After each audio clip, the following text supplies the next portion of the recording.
What's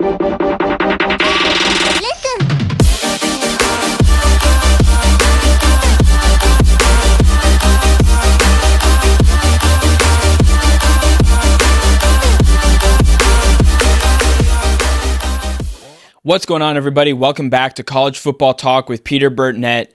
Today, EA Sports dropped the College Football 25 Dynasty Deep Dive.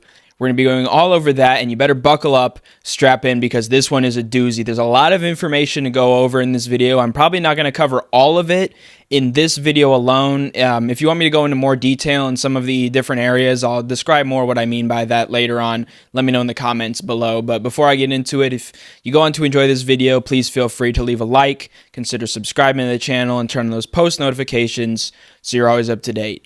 But let's dive right into this Dynasty Deep Dive. And starting things out, what they kind of started out with, I'm going to be going over not so much the trailer. You've probably seen that, Kirk Herbstreit narrating that. I'm going to be going over the in-depth article, if you want to call it that. It's more like a book or a novel. I forget, it's like 17,000 words or something like that. I read through that today. Got a lot of the important details. Again, some of it will be left out just for the sake of this video and trying not to have to edit for hours on end. But what they said kind of at the beginning of that was the goal has been to satisfy the core community because this is their game. That has been kind of EA Sports' mindset going into this, and I think that shows with Dynasty. For me personally, Dynasty is the mode I enjoyed the most on NCAA 14. It's the one that I'm looking most forward to with this. I'm excited for Road to Glory 2, and of course, things like even just a quick play mode, being able to play online with friends or something like that. Ultimate Team doesn't really interest me as much. I'm sure I'll try that out a little bit, but this, I think, is the mode that I am most looking forward to. On NCAA, it's the mode that I spend the most time playing, probably even more than Road to Glory, or maybe comparably. So let's dive into what this is all about. Building Dynasty is kind of how it was built. Build your coach. Every decision matters. Build your program, which is all about recruiting, roster retention, and managing the transfer portal. And then their goal is also to deliver the world of college football, to recreate the ever-changing world and customize the user experience. So those are kind of their three pillars going into this. So let's get things started without further ado with Build Your Coach. With this, it's all about the journey and also emphasizing how no coach is great at everything. And the reason that this is important is they are going to have coach archetypes in this game, which if you've ever played NBA 2K, I would compare it to that. I think it's most similar. You're going to have three main things in this that I'll get into a little bit more. I'm going to go over a couple of other details before I get into that. And it also is going to be important to have a well-constructed coordinator and staff. That's going to matter in this game. There's also things like coach progression, and the things that'll be included are the draft, getting players drafted into the NFL. You're going to have game goals, whether it's for a single play or for a full game. You're going to have recruiting goals for both individual prospects, like signing a five-star prospect, or for the entire class, such as signing a top 10 class. And then stats as well, whether it's weekly, season, or career goals. So those are all the goals that you'll have in kind of, once you achieve those, you'll get points, and those points will be put towards that progression. So that's one of the things. And then again, getting into these coach archetypes. There's motivator, recruiter, and tactician. Those are kind of the three baseline, the main ones. This is kind of a little bit like FIFA in player career mode on FIFA. I'm not sure about coach mode. Coach career, I haven't played coach on FIFA for a while. But you have kind of these three main things. I'm blanking right now on what they're called, but I think one of them is like a maverick. Another one is like the heartbeat of the team. And there's one other one. So kind of similar to that as well, but also like 2K, where you have kind of 11 different specific kind of archetypes that kind of branch off of or are based on these main three. A couple of those that were shown in the video were Let's Grow, kind of Legacy, Motivator again, Scheme Guru, Program Builder, CEO. And those are built off of abilities, which expand up to more than 50. An important thing to note is there's no ability to kind of choose a new ability. Once you've chosen it, you are stuck with that. Of course, you can choose other abilities to build off of that, but I know in skill trees in NCAA 14, you were able to kind of realign those abilities. In this game, it appears that won't be available. So you kind of, once you want to make sure when you're making that decision with each one that it's the one that you want to make and you don't want to take that back. Again, of course, you can add to it later, but that's something important to note. There's also going to be a central spider, like web looking graph that will be also kind of like FIFA. It expands as well as you grow into different areas as you build those abilities. Coordinators also have those same abilities, and this is why the construction of the coaching staff is important, because those will expand. Another one of the things that they emphasize is climbing the coaching ladder. Each of these things are kind of like sub-headlines throughout this article. There are expectations with your contract when you sign it. There's kind of 4 main ones. It's winning X amount of games, winning a conference championship, making the college football playoff, and winning the national championship. Like NCAA 14, the job security will fluctuate throughout the season, and your coach will have a prestige rating from A+ down to F. So starting out, it'll probably be a little bit of a low rating if you create your own coach, and especially if you start at a smaller school. But obviously the goal is to build that prestige up, and that will impact where you can get hired as a coach. The higher that is, the more likely you are to get hired by Georgia or Oregon. While it's lower, you're going to be more likely to be hired by teams in, the group of 5 conferences. Next important thing is the coach carousel. This is something that was fun. There were flaws to it, NCAA 14. I think they addressed some of those here. Number one, their aim is to create chaos, to recreate the chaos of the coaching carousel, and kind of emphasize the domino effect where when one coach leaves, it creates an opportunity there, and then that coach leaves, and it's an opportunity there, and so on. And it kicks off conference championship week during the season, whether you're simulating or playing through, it kicks off conference championship week. You have the option for your coordinators to fire, hire, or have their contracts expire. And the same thing can happen to you as a coach. You can either be fired if you fail to reach your expectations, you can be offered an extension, or your contract will just be allowed to expire, and you can decide from there what you want to do with that. Any changes that are made will not take effect till after national championship week. So if, for example, you decide to move to a new school or even fired, or maybe not, I'm not sure about if you're fired, but I know if you decide to move to a different school, that won't take effect till the national championship game. So if you're an offensive coordinator, let's say at Alabama, for example, and you take a head coaching job at like Kennesaw State, you're going to be able to finish through the season at Alabama before taking the job at Kennesaw State.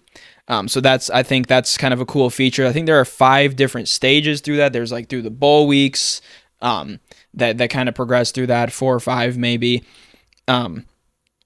Hires are also dependent on this group of qualifiers that determine the school fit, its level, scheme, offensive or defensive, or just the overall team scheme, the archetype, the pipeline, which is kind of a new and improved feature, I would say, and then coach prestige. So those all kind of depend on where you're able to go, or the coaches that are interested in being hired if you're a head coach looking for coordinators. Again, important thing to highlight is managing the staff. Kind of talked about this already. You're able to hire and fire coordinators. Their contracts auto-renew after 2 years. And again, the option to fire them also does not take effect until conference championship week, and I believe that's the only week that you're able to do that. That's a little bit of an interesting quirk that I'm not too sure about, because if, for example, you make the conference championship game, maybe lose that or play poorly on either the offensive or defensive side, I think it'd be good to have an option, but it's not the worst thing in the world. And then the ability to hire starts in bowl week 1. You're offered a curated list, and I believe you're only able to make 1 offer per those weeks.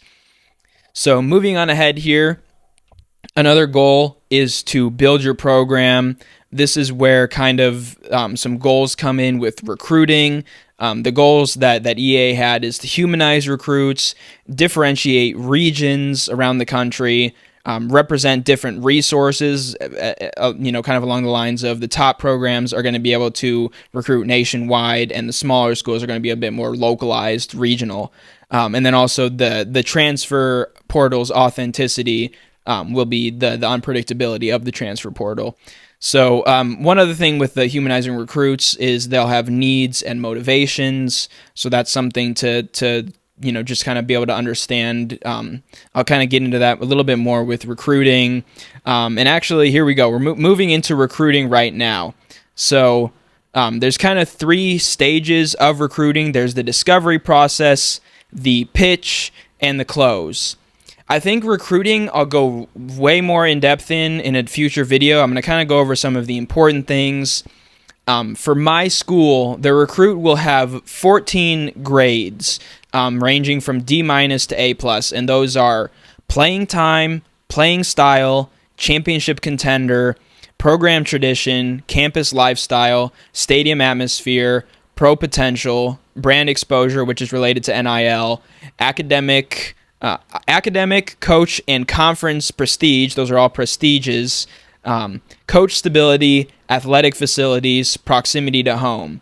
So those 14 factors all determine where your school is going to rank and whether you're able to be kind of in that top tier of where they're looking. That'll be a progression from a top 8, or I guess the initial, recruitment down to a top 8, to a top 5, to a top 3, and ultimately to commitment. You want to stay above the cut line, just like in NCAA 14. You want to stay above the cut line through the whole process.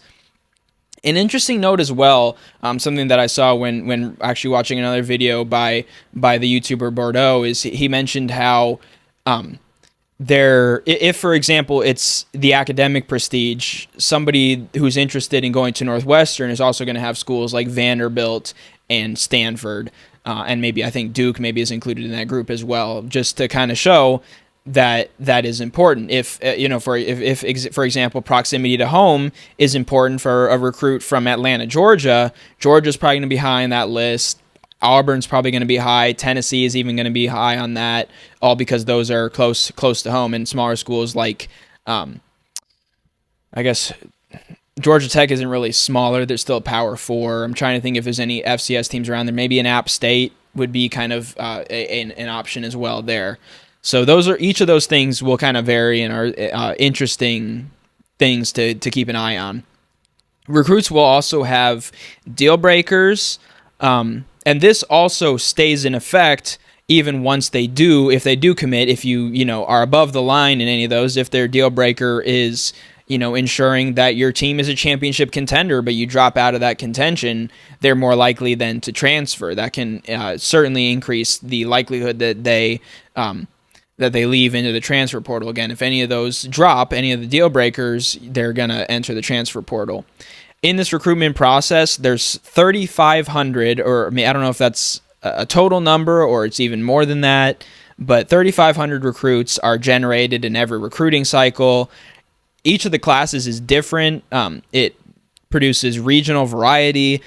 Each of those recruit also, you're going to be able to give hours towards, which I think is an improvement from the point scale. I think it creates more, just a more realistic feel to the game rather than having these points that you disperse. I think hours makes a lot more sense because coaches in real life have to give hours. They don't have points that they give to their recruiting guys. Those guys have hours that they can use. So I think that's an improvement. There are also team needs kind of in this scouting. There's 4 different stages of that scouting. I think it's just like the initial offer being made and all that sort of thing. I'll maybe pop up a screenshot here of what those 4 stages are. It's also important to have an ideal pitch for the recruit, just emphasizing, what I think based off of what their most important grades are for kind of that school fit. There are also 50 recruiting pipelines. Some of these are a bit more localized, I guess, like Florida is split into 3 different groups, North, Central, and South Florida. Metro Atlanta is its own region, with there being 50. I'm sure, I think New York and New Jersey, for example, are combined into 2 states because they're close together and everything. I'm not sure what some of the other regions are, but I would also expect then that states that are kind of sparse, like Wyoming and Idaho, for example, maybe even Montana, might be combined into one grouping. So those pipelines will be important too.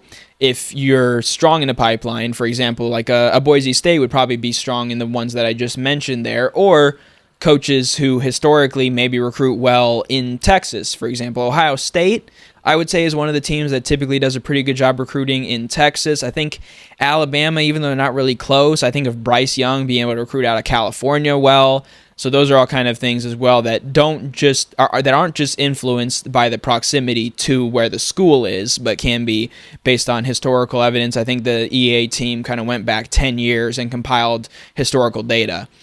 So that's also something to be aware of. Again, I mentioned the initial interest is top 8. Like from initial interest, then to top 8, top 5, top 3 in commitment. You want to stay on top of all of that. But again, I'm honestly not even going over all the details for recruiting. I will go in depth, I think, on that in a future video, probably coming up soon before we have the game out, which is only 2 weeks away now. Kind of a couple of interesting, kind of fun things in the search process is you can search through the recruits' social media, which I'm interested to see how that looks in the game. You can also DM the prospects. And another one, I think this is like the 5 stages of recruitment. You start with an offer, scholarship offer, then you like search their social media, then you can DM them. It's different, or I think it's the different approaches or the pitches that you have to the recruits are kind of based off of these 5. And then the 5th one, kind of the main one, is to send the house. That's like where a coach will kind of send like his full staff to go and visit a prospect, which does happen in real life. So having that as an option as well when you kind of maybe are in maybe just outside that top 3 before the recruit finalizes that top 3, you're kind of trying to jump into that or try and, maybe you're in that top 3, maybe you're second or third trying to get that commitment. So I think the depth of Dynasty is huge. And again, didn't even fully go in depth on that. You also have an option. There's like 20 different combinations or setups of pitches, and you can kind of go either a soft or a hard sell in that. But that's kind of probably all I'll talk about in recruiting. But moving on ahead into transfers, again, kind of talked about the players that have deal breakers. That remains. Coaches can also, while players can leave your program, you can also send them away. The thing that they presented was if you have more than 85 on the roster. I'm not sure if that option also is going to be available. For example, when a prospect maybe doesn't, or a player doesn't deliver, they're a freshman that comes in and you maybe start them or play them a good amount and they don't produce, maybe they're one of the players that you're able to cut then, which I think is a good feature as well. A couple of other things that they go over here: signing day is a part of it, position changes, player progression, impact players, and then managing wear and tear. A couple of those kind of relate to the gameplay walkthrough. If you want me to make a video about that, let me know in the comments below. I know that released a couple weeks ago now.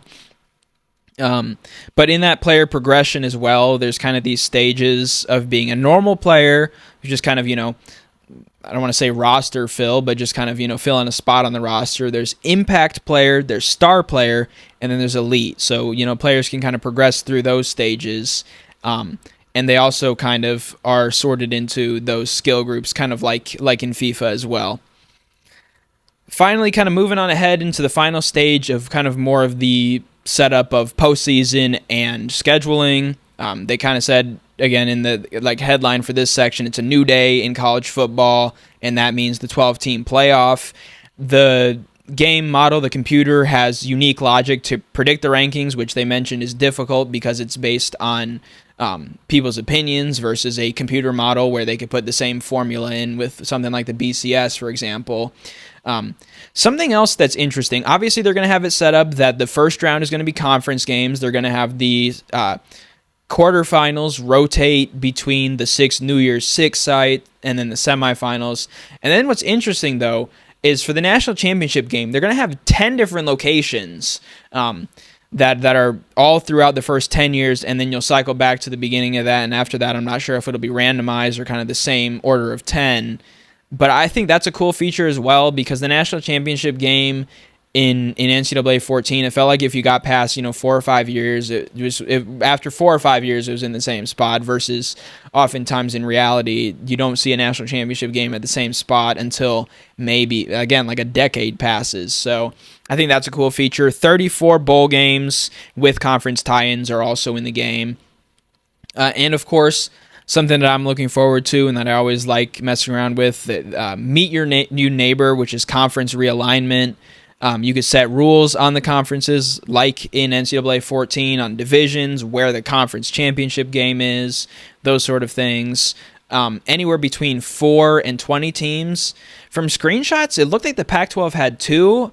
So I imagine if you want to start putting back together the Pac-12 again and maybe make it a progressive flow back into a full Pac-12, you probably would have to start with adding 2 teams. You couldn't just add 1 because of that minimum requirement. And you also won't be able to expand the SEC to include a bunch of teams from the ACC. You could add a couple of teams like Florida State and Clemson, maybe a Georgia Tech, for example, but that would be all that you can add there. Or to the Big Ten, you couldn't throw in a bunch of teams there either. So that's kind of interesting. I would like to maybe see it be a little bit more than 20 teams, but I can understand why that is in the game.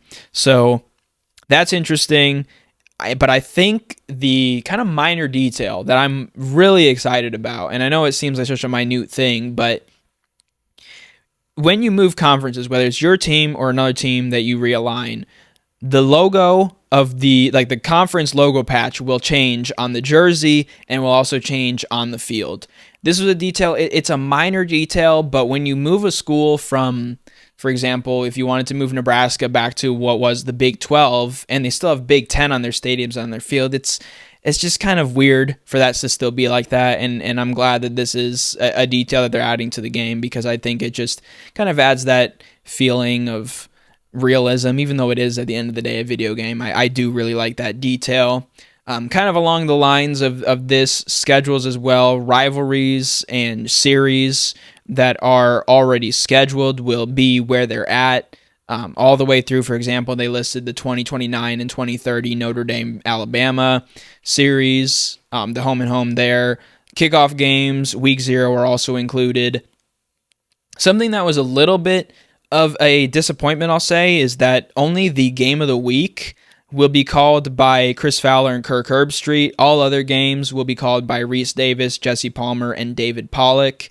I can understand why. Again, it kind of adds the realism to the game, but I'd like to see maybe have the option at least of having Fowler and Herbie call a game that I'm playing in. If maybe the computer decides that a game that I'm playing in isn't considered the game of the week, and I think it is, because sometimes with a game you're going to have those faults where it's, maybe you have a 2 versus 5 matchup and the game instead wants to put, maybe a rivalry or like a 3 versus 8 matchup as the game of the week. So that's a little bit of a disappointment, but I like Reese Davis, Palmer, and Pollock. So that's, again, pretty minor disappointment there. Crowd themes and then, of course, schedule customization are also included. I don't believe you'll be able to customize those crowd themes, but I guess that's yet to be seen, or I'll see if I can confirm that. And then a couple of other things. Team Builder. I'm really looking forward to using Team Builder. It is a little bit unfortunate that it has to be in an online dynasty, but it can be a private online dynasty. So you're using Wi-Fi or whatever to create the team through Team Builder anyways. So using it on the system is the least of worries, and I'm excited to kind of my goal in starting out this game is creating the Dayton Flyers, putting him probably in the MAC conference, the Mid-America Conference, and then progressing them into the Big Ten. I think if Dayton made the move from the FCS to the FBS, that would be their progression just on based on where they are. And so I'm really looking forward to doing that. That'll probably be kind of the first thing I do in Dynasty. There's also a little bit more depth to redshirt rather than just before the season, selecting somebody to be redshirted. They are making an adjustment with the new rule of a freshman, if they play 4 games or less, they can be redshirted. So you can keep an eye on players that maybe you want to have a guy available for a game, maybe a running back that you're gonna try to attack a team with the run game. You want to have an extra running back available for a game, or by the end of the season, you just kind of want to see what that recruit that you signed in the previous recruiting cycle is all about. So I think that's a cool feature as well. Trophies are in the game, all of them, or most of them at least, from the Heisman Trophy all the way to the All-American teams. Records, conference records will be for the first time. And then, of course, the Pride stickers, that will be updated throughout the season. For Ohio State, for example, getting the Buckeye leaves on. For the Seminoles, getting the tomahawk in there. Teams like that have those stickers on the helmets will be, start out with blank helmets in week 1 or week 0, and then by end of the season will be filling out for the players who are, the best players on your team.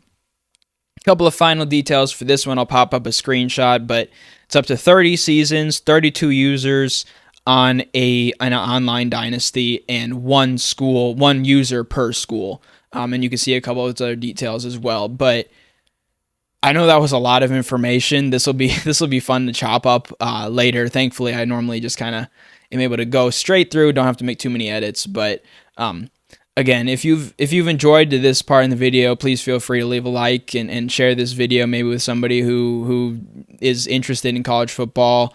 I'm really looking forward to this game. I think that can go without saying. I think most college football fans and even a little bit of crossover with just video game players are really looking forward to this game. So let me know in the comments below any details you thought I missed out on, or anything you want me to go in depth more on. Again, I probably will with recruiting. That's one of the things that was really in depth in this campus huddle, is what EA calls it. So thank you so much for watching at this point in the video. This is College Football Talk with Peter Burnett. I'm your host, Peter, signing out. Peace.